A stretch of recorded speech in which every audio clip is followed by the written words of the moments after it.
Hey, what's up, guys? We are back again, hopefully ready to find one of the new best decks in Clash Royale. We're going to be taking a look at the best decks that you guys recommended in the comment section.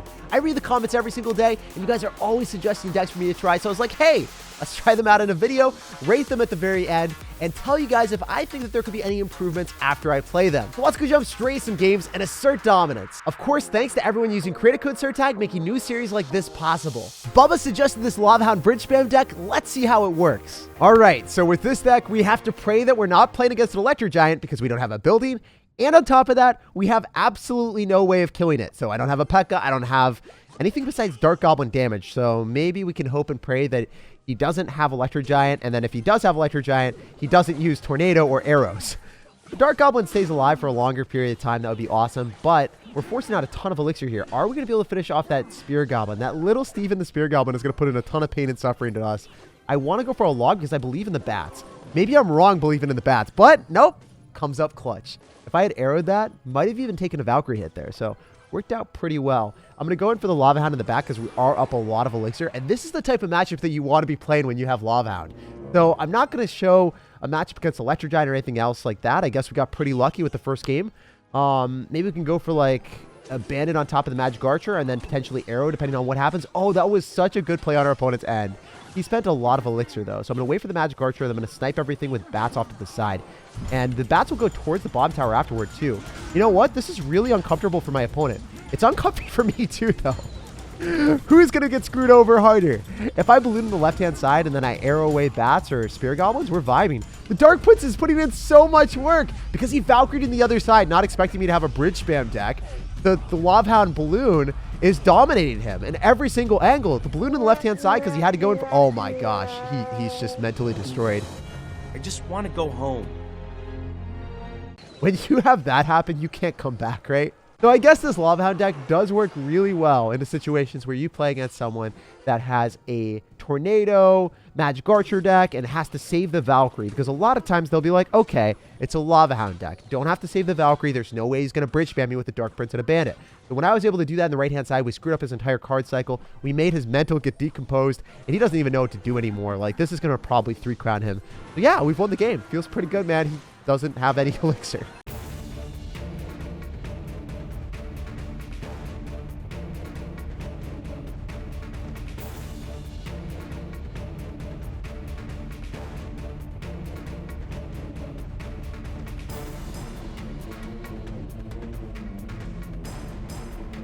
You probably got the best matchup imaginable for this deck. If I played against someone with a wizard or a 4 elixir cost card that's a ranged unit, I don't have a minor or a big spell to finish that off, and I have no buildings for Electro Giant. So honestly, for me, I'd have to rate this one a little bit lower. I'll give it a 6.5 out of 10, specifically because I don't think I can win those type of matchups, but if you play against someone with a Magic Archer bridge spam deck with minor wall breakers, you're going to have a great time. Especially if you can trick them into cycling their Valkyrie like we did with this guy. There was no way for him to come back. Kartik's deck looks like something that I would never want to play against. Let's be toxic and test it out. This deck, I think, is going to be incredibly solid on defense, right? We've got Bowler, we've got Tornado, we've got Tombstone. We are hoping and praying that we play against a Hog Rider, Ram Rider deck, or a bridge spam deck. You know, Electro Giant would be up there as one of the few decks that might be difficult. Graveyard and Electro Giant are two that you could struggle against if the game gets late. Because if they can go in for a Goblin Cage to go and kite you, that could be problematic if they're able to break through you with the Electro Giant on top of the Tombstone, right? Also, that was hilarious. I can't believe how much value I got. I'm able to pull the Electro Giant all the way around the world, and the Giant gets onto the tower. So if you guys haven't seen that before, the Electro Giant's pull radius is unreal. Like, you would look at it and you're like, how? How does he see the Tombstone halfway across the map? He's just sailed the 7 seas and he sees this different continent that he needs to explore. And it's not the tower. He's seen the Princess Tower before on his side of the map. He's like, no, that doesn't interest me. Got to go towards the Tombstone. See what the undead are up to. So at this point, remember, Bowler is going to be pretty bad against Princes because I can't push him back. So I guess against an Electro Giant Prince deck, this would be as tough of a matchup as I possibly could get. If we played against a Hog Rider, it would just be straight up boring for you guys. You know that we would automatically win, right? Got to test our luck against the Archer Queen sorcery here. I want him to go invisible, so then I'll lightning afterward. I'm really waiting for him to go invisible. If he doesn't do it, I don't know if I want to do it then. Yeah, I'm going to lightning on top of the Electro Giant, and then I'll go in for a Tombstone as well. Likely need to arrows or Electro Wizard or Tornado. Tornado seems like the play. making sure that the minions, or not the minions. Wow, I got minion in his name, and he's confusing me right now, guys. He's making me try to drop arrows right now. That's why he's got minion in his name when he's running bats. This next level mind games are unreal from this dude. So I'm going to go in for a giant whenever I get the opportunity to. Usually when his building is out of cycle, that's going to be our best bet. I'm not going to drop it too early on because if you guys already know that Goblin Cage has a finite amount of time. Going to wait for that thing to expire. Going for our giant here. He'll probably rush opposite lane. But our card cycle is pretty quick. So if our opponent is going to be running, you know, a beatdown deck, it's not that scary for me. Ooh, this is kind of bad though. If that Dark Prince gets on top, that would be horrible. So I'm going to sacrifice the Electro Wizard and finish that off. I could also Lightning, but I think it's going to be better for us to go for a Bowler. With the Giant giving us value and us being able to Tornado everything back, I think we're fine here. I mean, the Electro Giant is the only scary figure that we don't like, you know? We hate that card. Okay? Wait, Lightning plus Arrows finishes off the game. We win, guys. That's what I'm talking about. Wow, it's so easy to play a deck that has Lightning and Arrows, too, for big spells. Always go for the Lightning first. You don't want the Lightning secondly after you go for the Arrows, because then it makes the tower lower, so then you could potentially body block, since the Lightning always targets the highest HP thing. You want to have the tower be the highest thing, so you guarantee that you hit it. So honestly, this is a really good deck. Out of 10, I got to rate it a 9. The only bad matchup imaginable would be Graveyard, because it's going to be hard for me to clean up all the Graveyard skeletons, especially Giant Graveyard. I mean, I have to drop like an Electro Wizard or Arrows on top of that. Everything else, like Hog Red or a Bridge Spam, it's going to be positive elixir trades all day and amazing defense. Drop Meme stays true to his name and drops the heftiest deck I've ever seen. Mega Knight, Electro Giant, and Giant Skeleton. This thing is thick. Let's get into the action and see if we can walk away with a win. All right, so jumping into this one, we're testing out this deck, and it seems really clunky. First appearance, I don't want to cycle a single thing until double elixir, but this guy is making me drop in his Fly Machine in the back. I could go in for a Fisherman, or I could just eat it. I think it's going to be better for me to eat it and build up a huge push. Also, I kind of want to sub out the Giant Skeleton for a Skeleton Army, maybe a Princess or Guards, or a Prince or a Bandit for a more offensive presence. I feel like I want more log bait elements, so that's why I was talking about the Princess, Guards, or some other card like a Skeleton Army here. Because look at the Goblin Barrel. It's probably just going to get logged every single time. Looking at the deck, maybe the Firecracker can bait out my opponent's log, but it's going to be a bit difficult for me. Also, Fisherman will give us some value here, playing against someone that has Flying Machine and Arrows. Looks like it's going to be the Royal Recruits deck with Royal Hogs, Arrows, and maybe even a Fireball here. So I'm stoked up for the matchup. Definitely need the Goblin Cage to be out of cycle. Maybe we can improvise and get that Goblin Cage out of cycle with the Giant Skeleton or the Mega Knight, and then break through after. That's how I'm hoping to win this game. That's at least the pathway to success that I see in front of me. Maybe it'll work out. Maybe it won't. But hit him up with the Electro Giant whenever I can. Definitely don't want to drop it too early on here. I will go in for a Hunter on top of the Fly Machine. He should be able to one-tap it. Even though the... Oh, wait. Why did it get... Oh, it got reset, so it didn't hit immediately. That's unfortunate. That is not something we wanted to see. He's got Barb Barrel and an Arrow, so it's going to be really difficult for me to get value with the Goblin Barrel here. I think that the Mega Knight is going to give us something, though. Look at that juice. We swerved him completely. He wasn't ready. So he missed with the Barb Barrel, allowing one of the goblins to connect to the tower. That's good stuff. That's good looks. That's definite good vibes. If I go for a Fisherman, probably go and yoink onto the Goblin Cage. This is what we needed. If we can get the Goblin Cage out of cycle, we are built for this, baby. That's what we need. We are set up for success. I hope that the Mega Knight jumps onto the tower instead. Oh, if it were to jump onto all the Zappies there, that would have been ridiculous as well. So I'm going to Firecracker, bait out the Arrows, and then he won't have Goblin Cage, and I'll immediately Electro Giant. Remember, this was how we wanted to play the game. You bait out the Goblin Cage so then the Electro Giant can thrive. And I think that worked out really well. Are you kidding me right now? Look at that damage. Oh, these are big damages. That's what I'm talking about. Exactly how the deck was meant to be played. So it looked really clunky at the start. I think you could bait out the building with just the Mega Knight since we didn't really need the Giant Skeleton there. You could definitely remove the Giant Skeleton. Put in the Prince. Put in the Bandit. Have more of an offensive presence. Or you could also sub in maybe like a Skeleton Army, Princess for Princess at the River for more offensive presence. That's what I would do. I think that the deck works really well. I would probably, out of 10, have to rate this a 7 out of 10 just because the Giant Skeleton definitely holds it back. But really strong card combination, and I enjoyed playing it.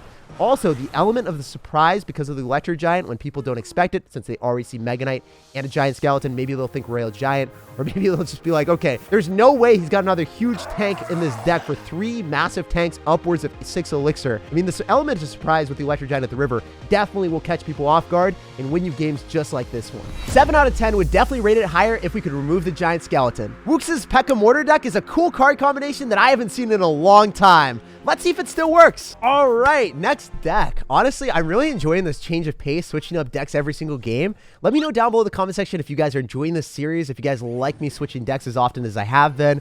It's been really fun. It's been a bit of an adventure, testing out different stuff and never getting bored. Okay, so Canada's Best apparently drops Electro Giant in the back. Canada, you should be disgraced. You should be saying sorry. You say sorry a lot. All the Canadians are the most cordial people you'll ever meet. But in this instance, come on, man. Don't do this to me. Oh, he's going to go for the ability. He didn't go for the ability. I feel like I just wasted so much elixir. Oh, no. Bats. Distract. Distract the Inferno Dragon. Oh, my gosh. Wait, the Electro Giant is still doing so much damage to me. This is ridiculous.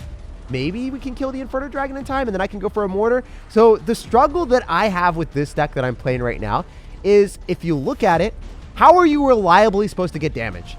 Maybe if our opponent messes up miserably and lets a Pekka lock onto the tower, which shouldn't happen, you're able to get damage. But I really want a Ram Rider in it. I really want a Graveyard in it, right? Like, you can't rely heavily on a Pekka or a Mortar connecting because Mortar misses more times than I can count. And then, of course, Pekka locking onto the tower. It's only going to happen if your opponent overextends like he did at the very start. You can get value in that situation, but it's difficult to find those situations and opportunities to break through. So I could Lightning on top of a Fisherman potentially, or we can go for one of these and zap on top of the Inferno Dragon, maybe get Bats up in here. If it resets on Skeletons, he's screwed. Oh my gosh, that's insane. So we have probably won the game because then I can Lightning, but talking about the deck from more of a stance of like, okay, how do I make this work against someone that has a defensive deck that will either have Royal Delivery and a Goblin Cage and maybe Skeletons or a Hog Rider Fast Cycle deck with Archer Queen, right? Like that Pekka is never going to break through. And then the Mortar comes through and it's going to get distracted or destroyed by Rail Hogs every time, or Earthquake. So just keep swimming. I'm thinking in that perspective, it could be really weak. And then also, if you play against Logbait and you only have Zap in your deck, you're going to automatically lose. There's no way around it. Your opponent has to overcommit and mess up for you to win that game. This guy, on the other hand, has given everything we want. We're going to make sure that we specifically hit all of his units and not hit the tower. But yeah, you guys already know we've won this one. All I need to do is go in for a Lightning and we will walk away to win. But I have to be honest about the deck. Going to 100% struggle against anyone that's got a defensive deck. And against Logbait, you will automatically lose. So this deck could definitely crush Electro Giants, Hog Riders, Balloon decks. I could see that working really well for us. But because there isn't a reliable win condition like Graveyard, Ram Rider, or Miner that can guarantee tower damage, I'm going to be scared to use this too much on ladder. I would suggest swapping out Zap and Lightning for Fireball and Log and put in Miner instead of Skeletons. And that will guarantee that you can get more chip damage and give you a much better matchup against Logbait. Or I would explore Pekka Graveyard. Lots of people are still running Pekka Graveyard Mortar in the top 1,000, and it's a really strong card combination. Because it's lacking a real win condition and it automatically loses to Logbait, I have to rate it a 6.5 out of 10. But if you make the adjustments with a Miner Fast Cycle of Fireball and Log, or run Pekka Graveyard Mortar, that would elevate the deck a lot. Sean has been playing this Hog Rider Rocket Cycle deck for 4 years. I'm so hyped to test it. All right, so we're testing the final deck of the day. So I got to be honest with you. I love Hog Rider Rocket, so I might be a little bit biased. I think people need to start playing this card combination a lot more. Also, why would he Mega Knight early? Oh my gosh, that is painful for him. That is amazing. Look at all the damage I just got. This man didn't even know how to drop his Mega Knight. He's got the Knight, he's got the Mega Knight, and now he needs the Ultra Mega Knight to counter the Hog Rider apparently, because the Mega Knight is not enough for him. Okay, the one thing that's bothering me with the deck immediately is I've got Skeleton Army and I've got Prince, right? Those are two cards that maybe you could say the Prince is like Zap Bait or Log Bait, but I mean, Skeleton Army is standing there by itself and saying, why is my opponent always able to arrow me or zap me and I have no other Log Bait in the deck? So I would probably substitute out one of the spells for another Zap or Log Bait card. Maybe that's just me, but that's the way that I would like to operate with things. Also, probably should have arrowed that to take less damage. I got a little bit greedy right there. Also, the Zap would have been really nice on the Inferno Tower if he had, you know, body blocked on top of the Electro Wizard, but he didn't. What is he doing? What is this guy doing? He is one wild child. He should have 100% dropped the knight right on top of the Electro Wizard to body block it so then the Electro Wizard couldn't reset it. Or maybe the Electro Wizard was already set on top of it so then it wouldn't have mattered. I don't know. Let me know down below in the comment section if you guys think that he made the right play because the Electro Wizard would have already hit the tower there. I don't know. We'll have to wait and see what you guys think. So I'm going to Prince in the back. I'm going to drop that really far back so then it's not going to be in alignment with the Magic Archer and it's going to be able to charge up close and personal. He's got Mega Knight. He's going to have an Inferno Tower, so he's going to have multifarious answers to Hog Rider. And this just shows you, Hog Rider Cycle by itself is not necessarily always going to be a reliable tactic. You do need other things with it to make it work, and that's why we've got Rocket. Also, looks like we're playing against a Log Bait deck, and because we've got 3 spells, it seems really, really good into Log Bait. Obviously, I didn't play it that well. I should have, either saved one of my good counters to it, like the Skeleton Army or Electro Wizard, or I should have arrowed it immediately. And we live, we learn, we play better. This is my first time ever really playing the deck, so, learning as we go. I'm going to 100% arrow here to minimize the amount of damage. If you want to go in for arrows and we split up our Skeleton Army, you are not locking onto my tower today. Yo, this is awesome. The Dark Prince and the Prince are fighting on opposite sides. The long-lost brothers are going to be enlisting in combat against each other. There's a high probability that he wants to go for a Magic Archer here, but he can't, right? Like, you're not going to Magic Archer on top of a Prince. You would have to be certifiably insane to do that. Okay, I wonder if that was a good play on my end. I think that the Tesla should be able to kill the Electro Wizard here. Ooh, the rocket value, though. The rocket value is so juicy. The rocket value is so juicy. That was crazy good. And I can Skeleton Army here. Oh, no. GG, man. That was well played. So, yeah, I guess the main thing that kind of screwed me over there is at the very end, he was able to arrow my Skeleton Army. I'm looking at the deck and I'm like, maybe if there was a way for me to bait out the arrows earlier and he only had 1 spell, we wouldn't have been in that problematic position where the arrows killed my entire counter to the Goblin Barrel and the distraction of the Mega Knight. So I think that that is a necessary precaution. Even against a Log Bait deck, sometimes you're going to need some extra units. Because if your opponent has spells to remove your bait cards and you only have 1 bait card, you're going to have a huge issue. So to recap, I would substitute out the Zap or the arrows for a Goblin Barrel or a Princess. That would allow me to get damage with the Princess at the river or the Goblin Barrel on top of the tower, and it would give me another way of baiting out my opponent's spell, so then the Skeleton Army or the Goblin Barrel or Princess would get a lot more value. Because otherwise, just 1 bait card just feels really useless in a deck. It will always get spelled, and it will never give you value. So this Hog Rider Rocket deck comes in as a 7 out of 10. So Kartik's Giant Lightning deck is today's treasure. I did not expect that deck to work that well, but it seems like it's impossible to break through unless you have Graveyard, and the Giant is so solid on offense if you remove any building or distraction with the Lightning. Especially after his health points got buffed 4%, it feels like he stays alive forever. Make sure to let me know down below in the comment section if you guys have any more decks for me to try out. Like if you enjoyed, subscribe for future daily content, and have an awesome rest of your day.